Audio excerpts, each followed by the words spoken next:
InterVarsity Christian Fellowship announced this week it is developing a new style of campus ministry that doesn't rely on established campus structures. That's in response to being de-recognized by America's largest university system. InterVarsity's National Field Director for the Northeast, Greg Jow, joins us now to explain. Welcome, Greg. Hi, Mark. First of all, talk about why InterVarsity was booted from California State University campuses. The Cal State system has implemented a non-discrimination policy which prohibits religious groups like InterVarsity from using religious criteria in leadership selection. So for InterVarsity, this means that we can't require our student leaders to be Christians as a precondition for leadership. As a result, they've de-recognized us, and we are now off campus. Wow. Well, describe the new style or reinvention of campus ministry. Sure, even though we can't be an officially recognized student group, we're committed to still ministering to the students, faculty, and administrators on those campuses.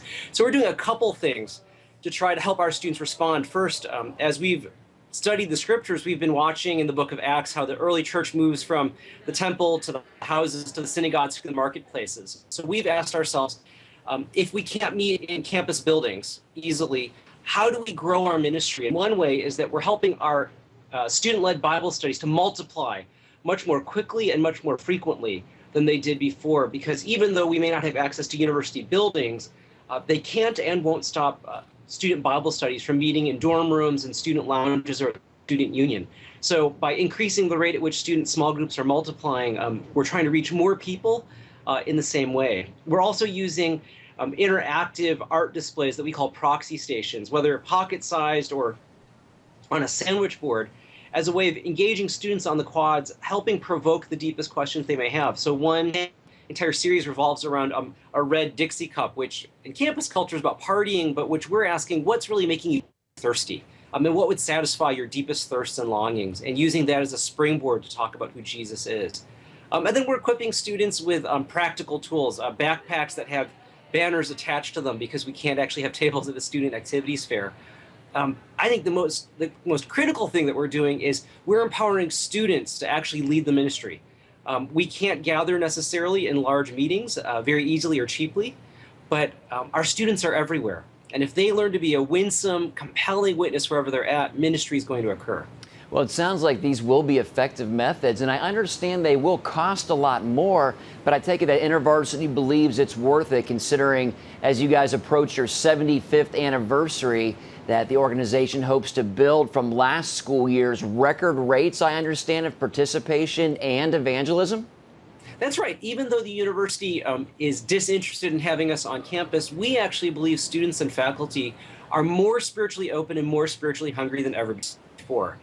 In fact, we think we're facing this problem because campus administrators don't understand what religious groups need or feel, which isn't surprising. It's a mission field. Of course they don't. So we're helping student groups rent rooms when necessary, and that's going to cost between about $13,000 to $30,000 a year.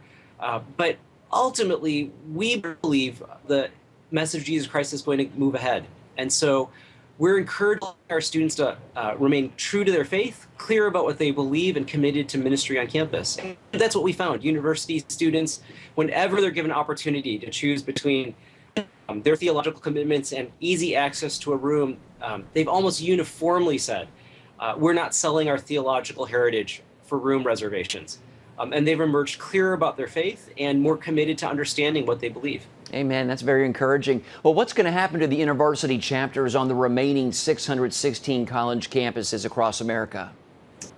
Well, for this fall, what we're doing, aggressively trying to meet new students, welcome them into the ministry, as well as introduce them to Jesus. And we're committed, regardless of whether we're recognized or not, to remain a viable and vibrant presence on campus. Okay. Well, do you believe that the decision to de-recognize InterVarsity on California state campuses is going to affect how other university systems accommodate Christian groups?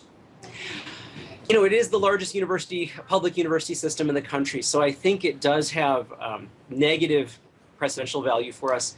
The reality is this has been happening for a few years. At Tufts University, Vanderbilt University, Bowdoin College in Maine, Rollins College in Florida, this has already been true.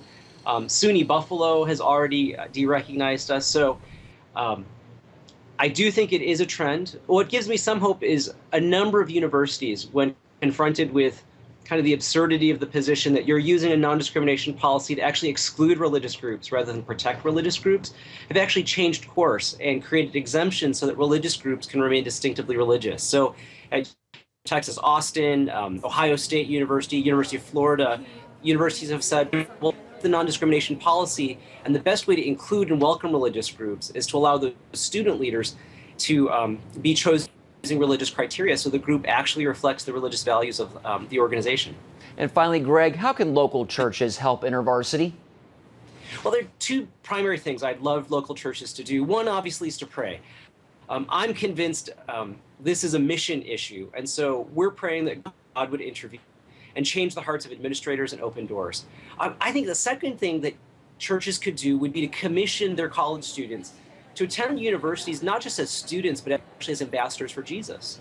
The university is a mission field.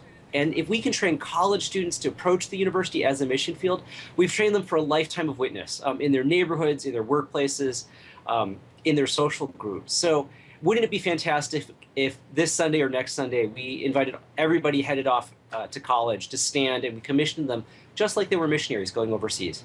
Wow. Well, that's wonderful to hear how InterVarsity is reinventing campus ministry in the wake of this, what seems to me like blatant discrimination. And hats off to you and your organization, Greg. Thanks so much for your time today.